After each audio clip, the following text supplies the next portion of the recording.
Olha só, pessoal, vocês viram aí que já chegou a nossa Semana Agroambiental. Vocês acompanharam a nossa abertura aí na entrevista que eu fiz com o querido Daniel Vargas, que foi a pessoa que me incentivou a ir lá para fazer a cobertura das COPs. E ano passado, na COP de Dubai, a gente teve o privilégio de contar também com o apoio da Datagro, a Datagro, que é uma empresa de 46 anos, e eu tenho a honra de também iniciar aqui a segunda entrevista dessa Semana Agroambiental e, de qualquer forma, uma grande honra para mim, porque eu estou tendo a oportunidade de falar com o Dr. Plínio Nastari, que fundou a Datagro quando ele tinha 22 anos, e que aqui na pré-conversa que nós tivemos aqui já desfilou um número imenso de coisas boas do nosso agro, coisas boas da sustentabilidade, coisas boas do nosso programa do álcool, enfim. Você sabia, por exemplo, a gente está na Semana Agroambiental, dia 5 é o Dia do Meio Ambiente, e a gente está celebrando essa data, 50 anos esse ano. Mais um númerozinho, desde 1924 a gente tem álcool no Brasil. Eu não sabia disso, eu tenho certeza que a maioria de vocês também não, mas é que vocês ainda não tiveram a oportunidade, vão ter agora, de conversar e de assistir essa entrevista aqui com o Dr. Plínio. Dr. Plínio, obrigado pela sua gentileza, obrigado pela honra de nos receber aqui, pelo seu tempo. É uma honra muito grande o senhor estar também abrindo esta semana aqui conosco. Olha, Carlão, a honra é toda minha. Parabéns pela pauta que você está levantando, super importante. É uma pauta da qual o Brasil é exemplo mundial, né? Das 20 maiores economias do mundo, o Brasil, de longe, é o país que tem a matriz energética mais renovável, 48,4%. Matriz elétrica, também, 92% renovável. E, na área de transportes, o Brasil está substituindo 46,5%, isso é muito grande, por cento da sua gasolina com etanol. Não tem país que chegou perto disso. Nós estamos substituindo 14% do diesel fóssil com biodiesel. Biometano tem uma fronteira enorme para expandir e para complementar a oferta de gás natural. E a gente está entrando agora em combustível de aviação também. O etanol brasileiro e os óleos vegetais do Brasil têm uma sustentabilidade enorme, porque eles substituem muito mais do que 50% das emissões de carbono dos combustíveis fósseis. Então, eles se qualificam como sustentáveis e para serem matérias-primas para a produção de combustível sustentável de aviação, que é um mercado, no caso do etanol, 4 vezes a produção mundial de etanol que existe hoje. Então, é um mercado enorme. E, ao longo desses últimos anos, os benefícios que a produção de biocombustíveis tem gerado têm sido enormes. Antes do senhor falar de etanol, e o senhor vai vir aqui, vai trazer um mundaréu de informação para a gente, eu queria agradecer a turma da Agrivale. A Agrivale foi uma empresa que encampou de primeira hora aqui a nossa Semana Agroambiental. Eu tive até fazendo uma visita na indústria, na fábrica deles, um negócio extraordinário. E eles usam um slogan chamado Vida Gerando Vida. O mundo está caminhando cada vez mais para os biológicos, e a Agrivale, nossa apoiadora aqui, está fazendo um trabalho extraordinário. E também queria lembrar do pessoal da AgroRevenda, da plataforma AgroRevenda, que é a plataforma de conteúdo da distribuição do agronegócio brasileiro. Doutor Plínio, o Brasil parece que pode ostentar, talvez eu acredito que não exista outro país no mundo que possa ostentar tamanhos números. O senhor está falando do álcool. Eu quero só lembrar que eu, logo que comecei a trabalhar nesse negócio, e foi em 1986, por aí, e eu me lembro que a minha primeira ida a Ribeirão Preto, lá nessa época, não me lembro exatamente o nome, a gente estava vivendo uma crise de falta de combustível, como é que a gente superou tantos desafios e pode chegar hoje, vamos dizer assim, apresentando números tão importantes? Obrigado por você ter levantado esse assunto. Essa crise, na verdade, foi uma crise fabricada, porque tinha álcool no tanque das usinas. Mas, na época, a comercialização de combustíveis era feita através de uma mesa, chamada Mesa de Comercialização do Departamento Nacional de Combustíveis. E, naquele momento, existia uma onda no mundo inteiro de se imaginar que um produto petroquímico, que era o MTBE, seria uma alternativa para a substituição do chumbo tetretila, assim como o etanol. Então, as refinarias do mundo inteiro estavam querendo usar MTBE, inclusive as refinarias aqui no Brasil. O que fez o Departamento Nacional de Combustíveis? Com a intenção de abrir espaço para a introdução do MTBE aqui no Brasil, o Departamento Nacional de Combustíveis distribuiu uma cota de comercialização em abril de 1989, que foi só 50% da demanda projetada para aquele mês. Então, as distribuidoras ficaram sem álcool para distribuir para o mercado. Então, tinha álcool nas usinas, mas não foi distribuído. Não tinha na ponta. Então, essa falta, infelizmente, eu sou obrigado a declarar, ela foi uma falta provocada. Tanto foi provocada que alguns produtores, como Maurílio Biagi, filho, inconformado com essa situação, começou a distribuir álcool de graça. Eu me lembro Você lembra disso? Eu lembro disso.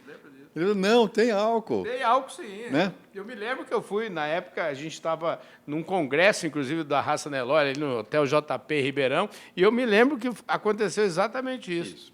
E aí, isso, infelizmente, acabou gerando um descrédito, uma desconfiança junto aos consumidores, que fez com que as vendas de carros a álcool declinassem. Mas foi uma crise fabricada, Carlão. Tá? Agora, desde então, ou desde 1975, quando foi criado o Proálcool, quais são alguns números importantes? Tá? Primeiro, substituição de CO2. 1,02 bilhão de toneladas de CO2 equivalente substituídos. Isso é muito trem, né? É muito grande. Em termos de valor de gasolina substituída, 680 bilhões de dólares de valor da gasolina substituída desde 75. Eu sou de um tempo que a gente dívida externa era um negócio importante, a gente falava muito sobre isso. E aí esse número 680 inclui o custo da dívida externa evitada, tá? E calculado a preços de mercado de gasolina, ano a ano, atualizados até dezembro de 2023. A âncora da economia brasileira se entende que são as reservas internacionais do Brasil. As reservas internacionais hoje são de 350 bilhões de dólares.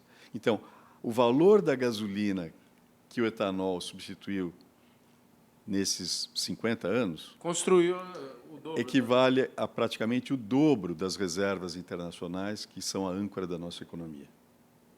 Além disso, do ponto de vista ambiental, por que é importante falar em meio ambiente? Porque tudo isso foi construído para reduzir a dependência por importação de petróleo.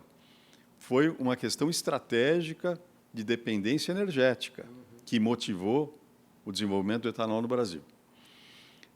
Ou a intensificação do uso, porque ele começou lá em 2024. Só que atirou-se... Você falou 2024?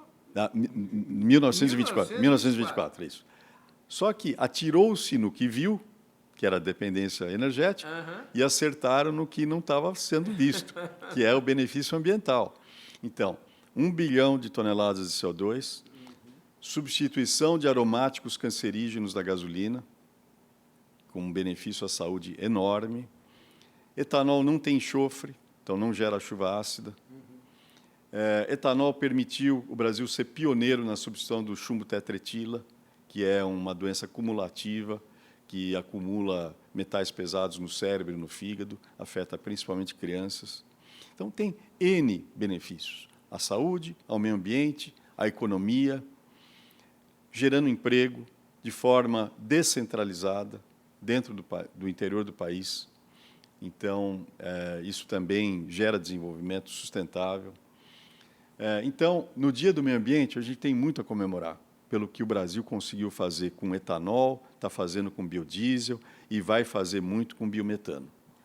Agora, falar com o senhor sobre esse tema é uma delícia, porque não falta coisa para comemorar, né? E eu me lembro que num evento da Tagro em Ribeirão Preto, com a presença do presidente da República na época, houve lá uma assinatura importante. Foi. E aí eu queria que o senhor pegasse essa minha memória desse evento e falasse um pouquinho e explicasse um pouco para a gente, afinal de contas, o que é o negócio chamado RenovaBio e por que ele é tão importante e qual é a relação dele com, estou falando aqui de Semana Agroambiental. Olha, o RenovaBio é o maior programa de descarbonização na área de transportes do mundo. Em 11 anos, o RenovaBio vai estar substituindo 730 milhões de toneladas de CO2 equivalente, certificadas. O que significa isso? Certificadas por empresas certificadoras internacionais, acreditadas pela Agência Reguladora Brasileira, que é a ANP. Certificadas para quê? Para medir individualmente a cada produtor qual é a eficiência energética ambiental de cada produtor, fazendo com que cada produtor tenha um estímulo para aumentar a sua eficiência e reduzir os custos de produção, certificando que ele não está gerando desmatamento e que ele está fazendo isso através de produção sustentável. Por que isso é tão importante? Porque quem for utilizar esse etanol para a produção de combustível de aviação, para a substituição de bunker marítimo, para plástico verde, pode ter certeza que esse biocombustível produzido no Brasil foi produzido obedecendo os critérios mais rigorosos do mundo de sustentabilidade. Então, um fato curioso, o RenovaBio foi concebido, aprovado pelo Conselho Nacional de Política Energética, elaborado o projeto de lei, apresentado no Congresso, votado na Câmara, votado no Senado, sancionado, desde a sua concepção até a assinatura da lei, em 11 meses. Isso tudo em 2017. E a lei foi assinada em dezembro, 26 de dezembro de 2017. O projeto do RenovaBio foi aprovado pelo Conselho Nacional de Política Energética no Dia Mundial do Meio Ambiente, 5 de junho de 2017. Uma coincidência. Não foi intencional. Mas foi aprovado... 7 anos atrás, exatamente. Aprovado no dia 5 de junho de 2017.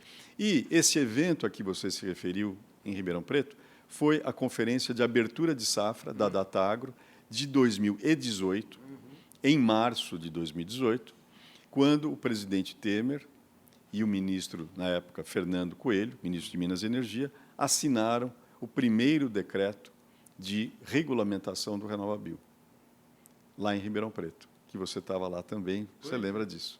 Agora, já que o senhor colocou aqui, eu queria até ressaltar o fato de que a Datagro esteve comigo na última COP, lá em Dubai, e o senhor falou do evento da Datagro, abertura de safra.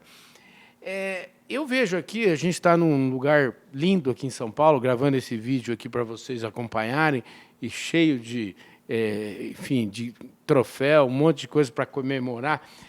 O senhor, quando tinha 22 anos e resolveu abrir essa empresa, o senhor achava que o senhor ia fazer essa revolução toda na sua vida e, enfim, ser tão importante hoje para o setor como reconhecidamente o senhor é?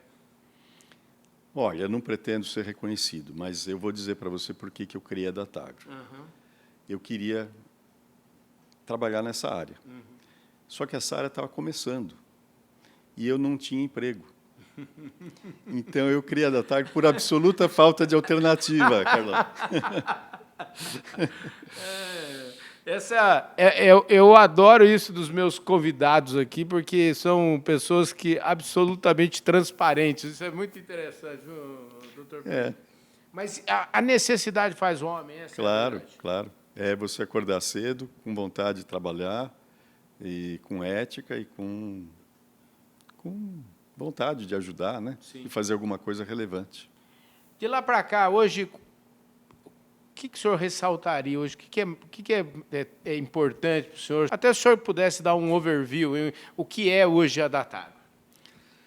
Olha, a Datagro, a gente não faz muita propaganda, né? Mas ela é a maior empresa integrada de serviços no agro do Brasil, com certeza, provavelmente do mundo. Nós temos 12 unidades de negócio prestando serviços em diferentes áreas. Nós somos um time de 250 pessoas em 8 escritórios. Você está num deles aqui. Sim. Aliás, não é a sede, aqui é uma filial. Ah, verdade. A sede é em Alphaville? É em Alphaville. Ah, eu já estive lá também. Viu? E aí, nós temos clientes em 51 países. Então, a gente tem uma pegada em vários lugares do mundo. E a gente não cobre só cana-açúcar e álcool. A gente está cobrindo soja, milho, algodão, café, cacau, suco de laranja, pecuária, bovina, suínos, aves, ovos, leite, hortifruti. A gente acompanha energia, inflação. Então, a Datagro hoje é uma empresa integrada e a gente ama o que a gente faz. Agora, o que é relevante dentro desse ambiente em que a gente está inserido? É o fato de que o Brasil é um grande protagonista. Na nossa geração, Carlão, o Brasil passou de importador de alimento para ser um dos maiores exportadores. E a exportação de alimentos do Brasil só vai crescer nos próximos anos. E ele faz isso integrando cadeias produtivas. Isso é muito importante. Porque na hora que você integra cadeias produtivas, você agrega valor. Então, não dá mais para falar de soja sem falar de milho, safrinha, sem falar da industrialização da soja e do milho, gerando na soja farelo e óleo, no milho etanol e DDGS, DDG e farelo que está intensificando a pecuária, liberando a área de pastagem para a produção de mais grãos. Cana-de-açúcar, que também, além do açúcar e do álcool e da bioeletricidade, está gerando bagaço, que é volumoso de ração animal. Está tudo integrado. Então, é isso que é bonito no agro. Então, é ver o suco de laranja usando bagaço de cana como energia, outras indústrias também usando energia renovável da biomassa. E isso tudo gera oportunidades de investimento, tanto de empresas brasileiras quanto de empresas internacionais, e é esta a grande vantagem competitiva que o Brasil tem. Agora, de onde vem essa vantagem? Vem do fato de que a gente tem 4 elementos fundamentais. A gente tem radiação solar, a gente tem água, a gente tem solos.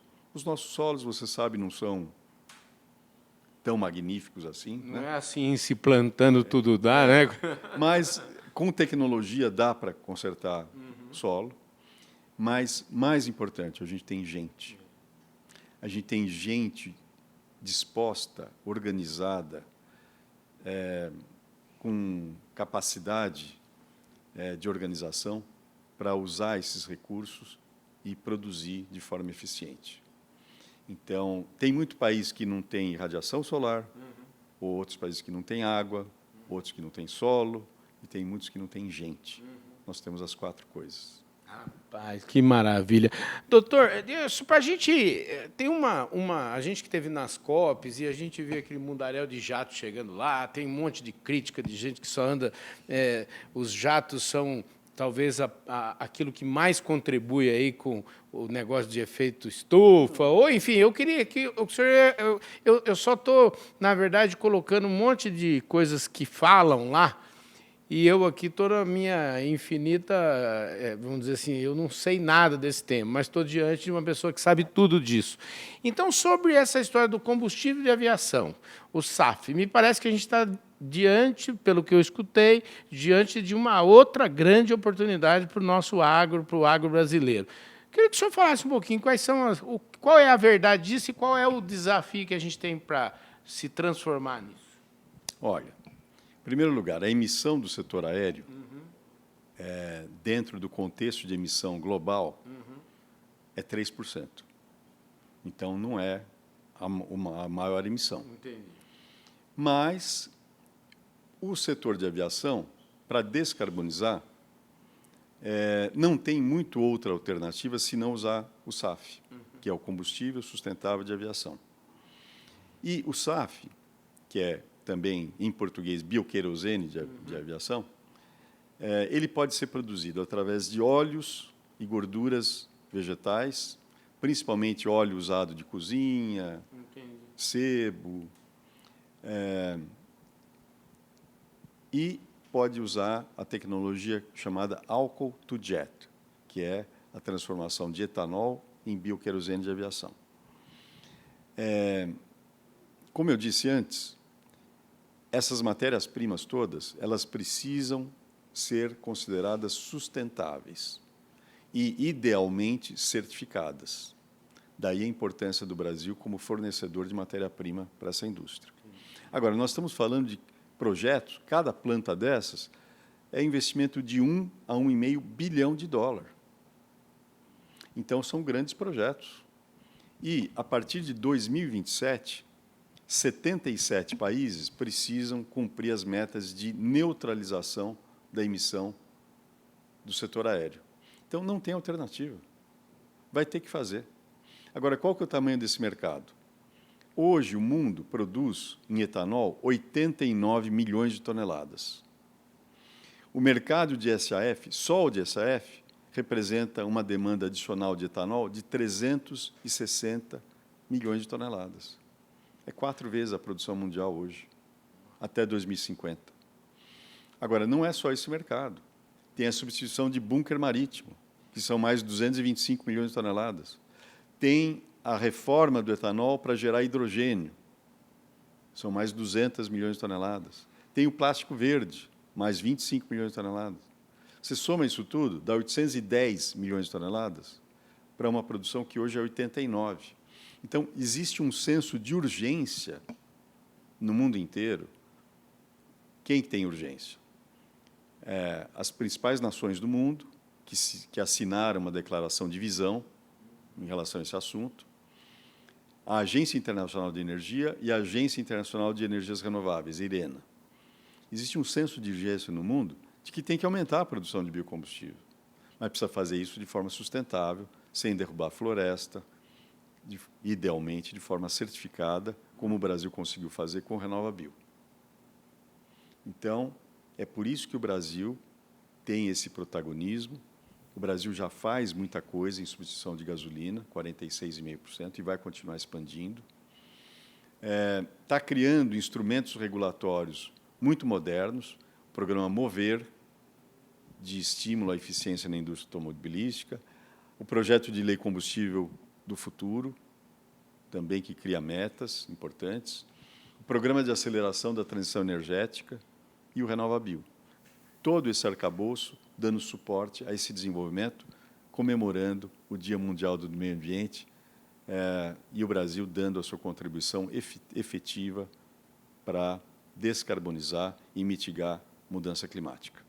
Ô, gente, maravilha, eu podia conversar aqui. Essa Semana do Ambiente podia ser só com o Dr. Plínio aqui. Dr. Plínio, eu queria agradecer muito a sua gentileza em nos receber, a sua contribuição. O senhor realmente fantástico o seu conhecimento sobre o setor. Eu acho que o senhor deu aí colocou a nossa Semana Agroambiental aqui no programa Fala Carlão realmente num outro nível. Muito obrigado. Viu? Eu que agradeço, uma honra estar falando com você. E é um dia que a gente tem que comemorar mesmo.